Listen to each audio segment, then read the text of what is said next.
नमस्कार मंडळी, बघा आपण जंगलात आज एका नवीन वनस्पतीचा शोध घ्यायला आलो आहोत. बघा, बऱ्याच व्यक्तींना शुगरचा जो प्रॉब्लेम आहे तो सहजासहजी कमी होत नाही. आणि शुगर ही अशी एक बिमारी किंवा हा असा एक आजार आहे जो आयुष्यभर सोबतच राहतो. कारण आपल्या शरीरातील इन्सुलिनचं प्रमाण व्यवस्थित नसेल किंवा कमी होत असेल आणि आपण खाल्लेली साखर जर पचत नसेल तर ती साखर वाढत जाते. 500 शुगर, 600 शुगर अशी शुगर दाखवते आणि मग आपल्या मागे लागते ती शुगरची गोळी. ही शुगरची गोळी घालवण्यासाठी आज एक आयुर्वेदातील चमत्कारी किंवा नैसर्गिक चमत्कार म्हणायला अशी एक वनस्पती मी तुम्हाला दाखवणार आहे. ही वनस्पती तुम्ही बघा, जर सेवन केली किंवा ह्याचे जर पान आहे, हे जर 5 ते 7 पानं खाल्ले तर यानं 1 क्विंटल साखरेची माती होते. होय, 1 क्विंटल साखरेची माती होते. म्हणूनच हिचं नाव आहे मधुनाशिनी. हिंदीमध्ये हिला गुडमार म्हणतात. गुडमार यानी की गुलको म्हणजे गुड, जे गोड आहे त्याला मारणारी. आणि मधुनाशिनी म्हणजे मधु म्हणजे गोड आणि नाशिनी म्हणजे त्याचा नाश करणारी, अशी ही वनस्पती आहे. हिला आपल्या गावठी भाषेमध्ये अपमारी असं म्हणतात. तुम्ही जवळून पाहू शकतात कदाचित. हे बघा, हे जवळून अशी दिसते. पानं दिसत आहे का बघा बरं. थोडंसं झूम इन केल्याच्यानंतर पानं छानपैकी दिसतील, तुम्हाला दिसत असतील कदाचित. तर ही आहे अपमारी. अपमारी हिचे जर 2 पानं खाल्ले तरी ही साखर पूर्णपणे माती होते.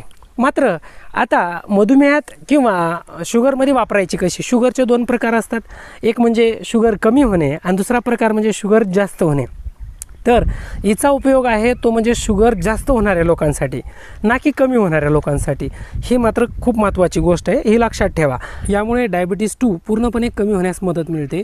याचप्रमाणे ही जी अपमारी आहे तिचा वापर कसा करायचा आहे मी थोडक्यात सांगणार आहे. तत्पूर्वी एक गोष्ट, ही जी आहे अपमारी ती शरीरातील धमन्यामध्ये जे कोलेस्ट्रॉल साठतं ते कमी करण्यासाठी अत्यंत उपयुक्त आहे. हिनं वजन पण कमी होतं आणि सर्वात महत्त्वाचं म्हणजे यामुळे झटका किंवा अटॅक येण्याची शक्यता आहे ती पूर्णपणे कमी होण्यास मदत होते. हिच्या वापरामुळे 72,000 नसा मोकळ्या होतात. आता ही शुगरसाठी कशी वापरायची हे थोडक्यात समजून घेऊ. त्यासाठी हा व्हिडिओ शेवटपर्यंत पहा आणि व्हिडिओ आवडल्यास एक लाईक नक्की करा, जेणेकरून त्यामुळे नवीन व्हिडिओ बनवण्याची आम्हाला प्रेरणा, प्रोत्साहन मिळत असतं. याच्या वापराने शरीरातील शुगर तात्काळ कमी होते. पण जर याचा नियमित आणि व्यवस्थित जर वापर केला, मी सांगतोय त्या पद्धतीने जर वापर केला तर तुमचा मधुमेह बऱ्यापैकी म्हणजे जवळजवळ कमी पूर्णपणे होतो, म्हणजे होतोच. आणि तुमची शुगर कधीच वाढणार नाही, तुम्ही कितीही साखर खा.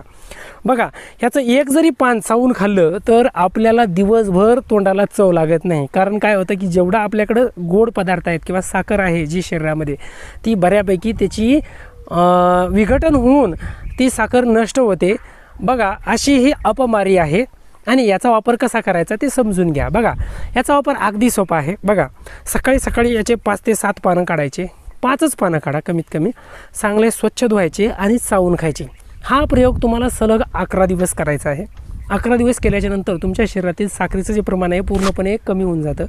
त्यानंतर आठवड्यात 2-3 दिवस किंवा तुम्हाला वाटतं की शुगरचं प्रमाण वाढलं आहे तर अशा वेळेस 5 पानं खायची आहेत. आठवड्यात 2 किंवा 3 दिवस तुम्ही सलग करत राहिले तर 5-6 महिन्यामध्ये तुमची जी शुगर आहे ते पूर्णपणे नॉर्मल होते. ही लाईफ टाईम होते. पण आता बऱ्याच व्यक्तींचं म्हणणं असतं की लगेच्या लगे व्हायला पाहिजे. तर ह्यानं लगेच्या लगे पण होतं. पण जेव्हा आपण अन्न खाणार तेव्हा पुन्हा साखरेची निर्मिती होणार आणि साखरेची निर्मिती झाली तर पचवायला पुन्हा हे खावं लागणार. हे नको आहे लगेच्या लगे. तर याचा जर नियमित आणि व्यवस्थित वापर केला तर तुमच्या शरीरातील शुगर पूर्णपणे कमी होण्यास मदत होते. ही आहे अपमारी. आता बऱ्याच व्यक्तींना प्रश्न पडतो की ही शहरात कुठे मिळणार? तर शहरामध्ये आयुर्वेदिक दुकानात याच्या गोळ्या मिळतात, याची पावडर मिळते. पतंजली स्टोअरला देखील याच्या गोळ्या आणि पावडर मिळतं.